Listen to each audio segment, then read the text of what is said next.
یہ جو تمام تر سوالات ہیں بطول, ان کو مائنڈ میں رکھ کے جواب دیجیے گا کہ نواز شریف صاحب کی کوئی چوتھی معروف واپسی ہونے والی ہے, کچھ تبدیلی نظر آئے گی, یا وہ پرانے نواز شریف ہی ہوں گے یا کچھ ڈفرینٹ ہوگا اس پر ان میں؟ اور یہ بھی یاد کروا دوں کہ ہم آف دا ریکارڈ کر رہے تھے لیکن خیر ہم اس پہ بات کر سکتے ہیں. جی بالکل, میں 3 کتابوں کا ریفرنس دے رہی تھی. 2 کتابیں سہیل بڑائش نے لکھی ہے, غدار کون ہے, ایک اور کتاب ہے, ایک بہت پرانی کتاب ہے بحرانوں کی سیاست. مطلب وہ is not a very famous journalist, لیکن ایک کتاب ہے پڑھی جاتی ہے, وہ نواز شریف کی سیاست کے بارے میں. تو میں نے جو بھی ریسرچ ورک کیا ہے نواز شریف کی سیاست کو لے کے, اس میں مجھے ایک کامنالٹی, جو ایک کریکٹرسٹک جو نظر آیا کہ ہی نیور بینڈز. ان کو کنونس کرنا بہت مشکل ہے, خاص طور پہ اسٹیبلشمنٹ کی طرف سے. تو میرا سوال یہ ہے کہ جب ان کی سیاست میں ان کا یہ شیوا ہی نہیں رہا, ان کی عادت ہی نہیں رہی, ہی از ویری کلیئر کہ دس از سم, چاہے وہ نیشنل سیکورٹی میٹنگ کا معاملہ ہو, چاہے وہ سی پیک ہو, انہوں نے اپنا ایک پوائنٹ آف ویو ہے اسٹیبلشمنٹ کے لحاظ سے جو فالو کرنا ہے. پالیٹکس میں ہم لفظ ایگو تو استعمال نہیں کرتے, بٹ مے بی ہم یہ کہہ سکتے ہیں that he wants to remain the boss. ہاں, وہ چاہتے ہیں that he is called the باس, کہ میں ہی باس ہوں, اب میں وزیر اعظم بن گیا ہوں تو آپ میرے نیچے ہی کام کریں تو بہتر ہے. تو مجھے نہیں لگتا کہ نون لیگ کے لیے بہت مشکل ہو جائے گا اس نیریٹو کی مینٹیننس کرنا, کہ جب نواز شریف آ جائیں گے چاہے وہ وزیر اعظم بنے یا نہیں, وہ خود کو روکیں گے کیسے کہ وہ اسٹیبلشمنٹ کے خلاف بات نہ کریں. This will be very interesting for me, کیونکہ یہ انہوں نے دہائیوں میں نہیں کیا. ایگزیکٹلی. بیرسٹر صاحب, یہی سوال آپ کو کچھ چینجنگ نظر آئے گی, یا وہ پرانے نواز شریف ہی ہوں گے؟ ابھی کچھ دیر پہلے ہم یہ بھی بات کر رہے تھے کہ شاید جو ان کی تقریر ہوگی, پہلی تقریر, وہ بہت سی چیزیں کلیئر کر دے گی. لیکن جب بندہ اتنا پرانا ہو جائے تو پھر اسے نیا کیسے کیا جا سکتا ہے؟ میاں صاحب اب ایک عمر کے اس حصے میں ہیں جہاں پہ عادتیں نہیں بدلتی ہیں, نہ بدلی جا سکتی ہیں, اور کجا فطرت بدلنے کی بات کی جائے تو میاں صاحب بدل نہیں سکتے. دیکھیے, پاکستان کے اندر کہا جاتا ہے کہ سیاست بتدریج ہونی چاہیے, آپ کو گراؤنڈ لیول سے اوپر آنا چاہیے. میاں صاحب شاید بلدیاتی سیاست اور پھر اس کے بعد وزیر اعلیٰ رہے ہیں, پھر پرائم منسٹر بنے ہیں, لیکن وزیر اعلیٰ بننے کا جو ایک نقصان رہا ہے ان کی ذات کے اندر جو آیا ہے کہ انہوں نے آئی جیز دیکھے ہیں. ایک وزیر اعلیٰ کو آئی جی کے ساتھ کام کرنے کا اور اسے اپنے ماتحت چلانے کا ایک عادت اور ایک تجربہ ہو جاتا ہے. میاں صاحب کو وہ رہا ہے, تو میاں صاحب جب مرکز میں گئے ہیں تو وہ سمجھتے ہیں کہ آرمی چیف کو بھی آئی جی کی طرح چلایا جا سکتا ہے, میں نے اپوائنٹ کیا ہے, یہ میرا بندہ ہے, یہ میرے مطابق چلے گا. وہ شہباز شریف صاحب نے بھی تو وہ مرکز میں نہیں گئے, فرسٹ ٹائم مرکز میں گئے ہیں, اس سے پہلے وہ بھی وزیر اعلیٰ پنجاب رہے ہیں, ان کے ساتھ یہ مسئلہ نہیں تھا. وہ کبھی وزیر اعلیٰ بھی اپنی حیثیت میں نہیں رہے, انہوں نے اوبے کیا ہے, بڑے بھائی جن کو کیا ہے, تو بڑا بھائی کسی کو بھی مانا جا سکتا ہے. میرے گھر میں بھی بڑا بھائی ہو سکتا ہے, عمران صاحب میرے پاس بیٹھے ہیں, یہ بھی بڑے بھائی ہیں, تو کسی کو بڑے بھائی کے ماتحت کام کرنے کا تجربہ ہوتا ہے اور کسی کو بڑا بننے کا تجربہ ہوتا ہے. تو میاں صاحب کی سائیکی چینج, میں یہ سوال اس سے بھی زیادہ جو امپورٹنٹ ہے کہ کیا میاں صاحب کے ساتھ اب اسٹیبلشمنٹ رسک لے گی؟ کیا ایک لڑاکو پرائم منسٹر دوبارہ سے چاہیے ہوگا؟ کیا آپ ایک سے گزارا نہیں کر سکے ایک پیج والے سے, تو کیا میاں صاحب کو ایک پیج پہ لایا جا سکتا ہے؟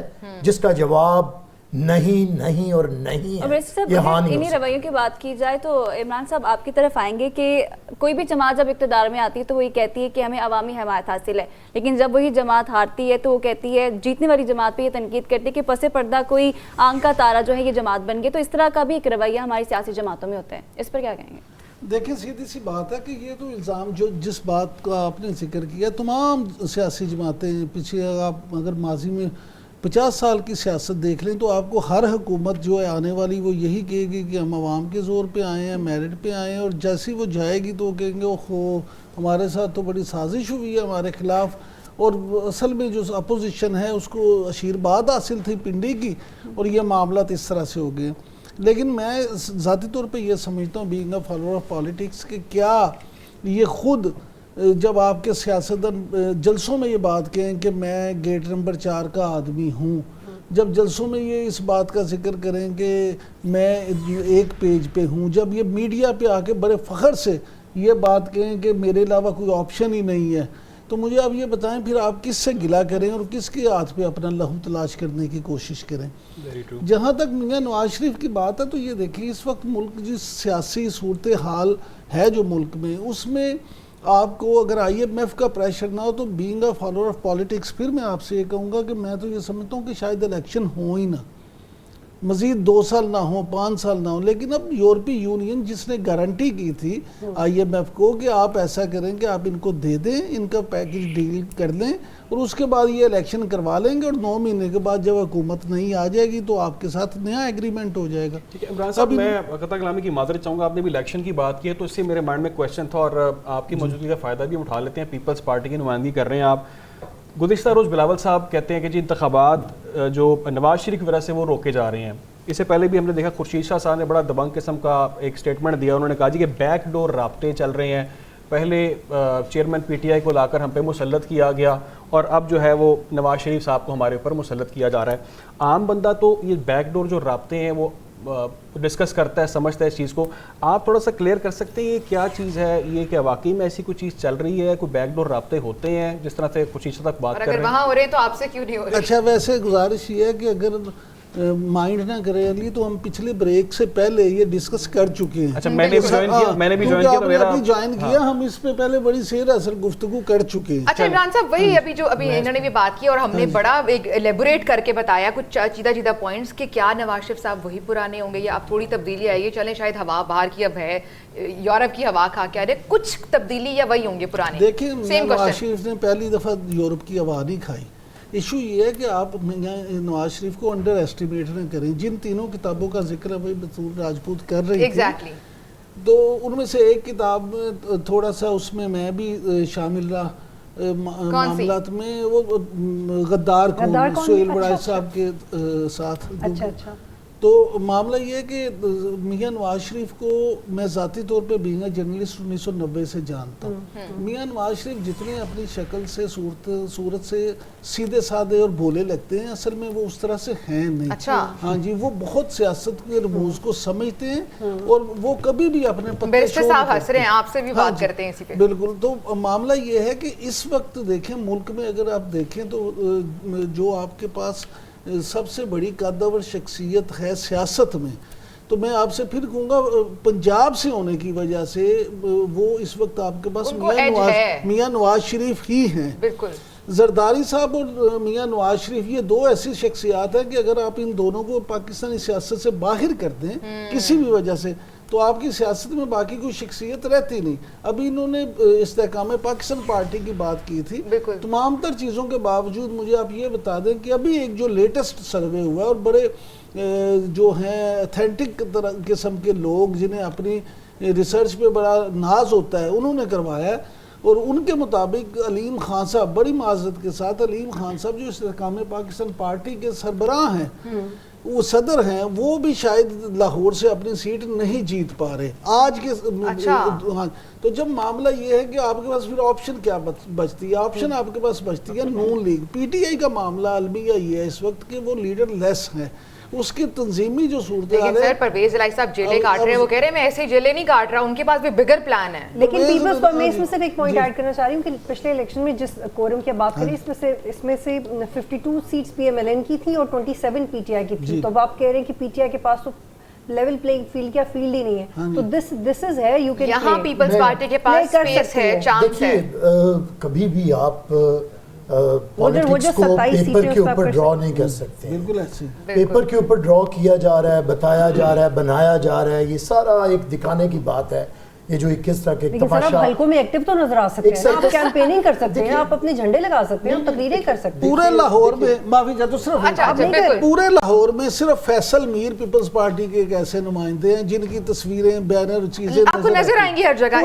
وہ یوتھ کدھر ہے جس کو پچھلے سال بلاول نے انگیج کیا تھا؟ کدھر ہے وہ یوتھ؟ دیکھیے میں اس چیز پہ تو بحث میں کرنا ہی نہیں چاہتا. بالکل میں تنظیمی ہماری کمزوریاں ہیں تو ہم اس جگہ پہ ہیں، اس پہ تو میں نہیں کہہ رہا. لیکن بات دوسری ہے، بات جو ہم یہاں پہ ڈسکس کر رہے ہیں وہ ہے ایک پولیٹکس کو ڈرا کرنا پیپر کے اوپر. اس میں آپ ڈرا کر کے تو ایک پارٹی کو بناتے ہیں. IPP بنائی گئی نا، کس لیے بنائی گئی؟ کہ PTI کا ووٹر اٹریکٹ کرے گی IPP. اب یہ تو آپ نے پیپر پہ تو ڈرا کیا، PTI کا ووٹر کدھر اٹریکٹ ہوگا؟ یہ تو بھی سوالیہ نشان ہے. یہ تو جب ووٹر نکلے گا وہاں پہ، اچھا اسے آپ دیکھنے کے لیے دیکھیں گے کہ وہ PTI کا ووٹر کس کا ووٹر تھا. کس کا ووٹر پی ٹی آئی کی طرف ٹلٹ ہوا, جو کہ ہم بھی کبھی سمجھتے تھے کہ ہم سے نہیں جائے گا, ہمارا ووٹر کسی کو ووٹ نہیں دے گا, لیکن حالات ایسے پیدا کیے گئے. پیپلز پارٹی کو مجھے صرف یہ کمپلیٹ کر لینے دیں. پیپلز پارٹی کو دکھایا گیا کہ پنجاب میں انہیں اقتدار نہیں ملے گا, بھلے یہ زبردست وزیر اعلیٰ کے امیدوار لے کے آئیں, تو بزدار جیسے کو بھی اقتدار ہم دے دیں گے, پیپلز پارٹی کو یا نظریے کو نہیں دیں گے. لیکن یہ یاد رکھیں, ڈرا آپ کچھ بھی کریں, سیاست کی ایک اپنی ریالٹی ہوتی ہے کہ جب نیچے آئے گی ایک میاں صاحب کے ہمدردی میں, یاد رکھیں جتنا بھی میاں صاحب کو آپ پمپ کریں, پش کریں, ہوا بھریں, لیکن ان کا ایک مخالف ووٹر ابھرے گا. وہ کدھر جائے گا؟ وہ آپ کے بنائے ہوئے, آپ کے ڈرا کیے ہوئے کسی کے ساتھ نہیں جائے گا. ڈار صاحب نے بھی کیا تھا, میں اس کا بھی جواب اس میں دینا چاہوں گا.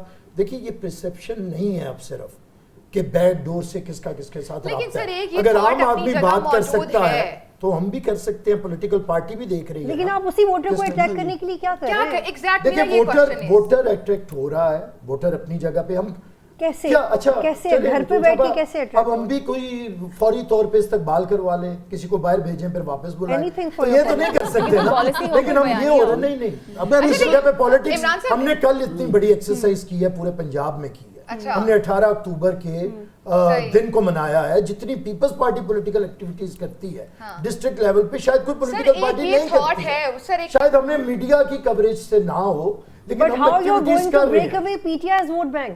دیکھیے وہ آئے گا, ہم نے لے کے میرا وہی کوشچن ہے کہ شاید پیپلز پارٹی کا دیکھیے وہ ووٹر کو جب کوئی راستہ نہیں ملے گا, وہ ہمارا ہی ووٹر تھا نا, کدھر جائے گا, کدھر جائے گا, ہمارا ووٹر تھا. ایسے نہیں, بات سنیں, چلیے فیصلہ کر لیں کہ پی ٹی آئی سے پہلے, پی ٹی آئی تو آئی پچھلی دفعہ پنجاب میں نا, 2002 لیں, 2007 لیں, 2007 میں پی ٹی آئی پنجاب میں نہیں تھی, تو کدھر تھا وہ ووٹر؟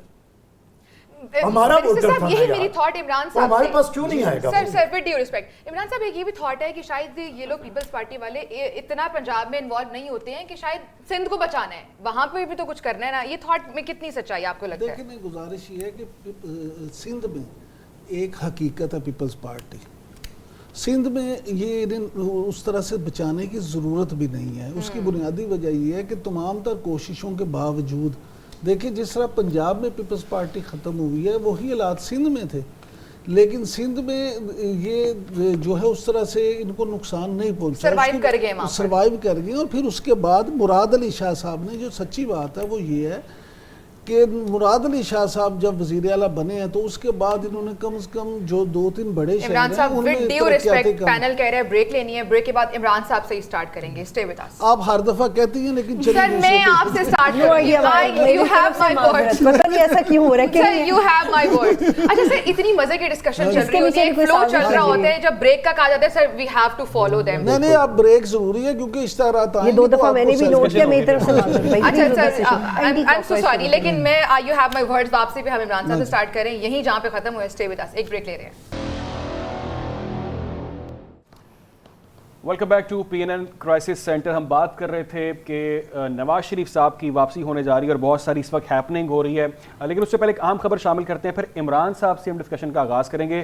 سپریم کورٹ کے جج کے لیے قائم مقام chief justice Sindh high court کا نام تجویز کر دیا گیا ہے. چیف جسٹس قاضی فائز عیسیٰ نے سندھ ہائی کورٹ کے قائم مقام چیف جسٹس عرفان سعادت کا نام تجویز کیا ہے. چیف جسٹس نے جوڈیشل کمیشن آفس پاکستان کا اجلاس 20 اکتوبر کو طلب کر لیا ہے. یہاں ڈیولپمنٹ ہے, سندھ ہائی کورٹ کے جج عقیل عباسی سندھ ہائی کورٹ کے نئے چیف جسٹس ہوں گے.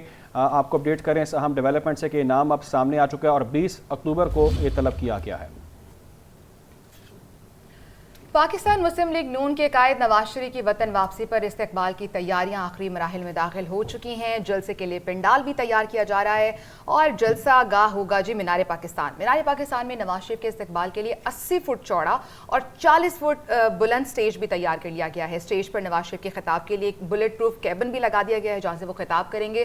ہمارے نمائندہ زہیب حسن کاظمی اس وقت مینار پاکستان میں موجود ہیں, ان سے جان لیتے ہیں کہ وہاں پر اس وقت کیا چل رہا ہے. زہیب بتائیے گا مینار پاکستان میں کس طرح سے تیاریاں چل رہی ہیں اور آپ کیا دیکھ رہے ہیں, شیئر کیجیے ہم سے. جی بالکل, پاکستان مسلم لیگ نون کا مینار پاکستان میں پاور شو کی تیاریاں جو ہیں وہ آخری مراحل میں داخل ہو چکی ہیں. آپ دیکھ سکتے ہیں کہ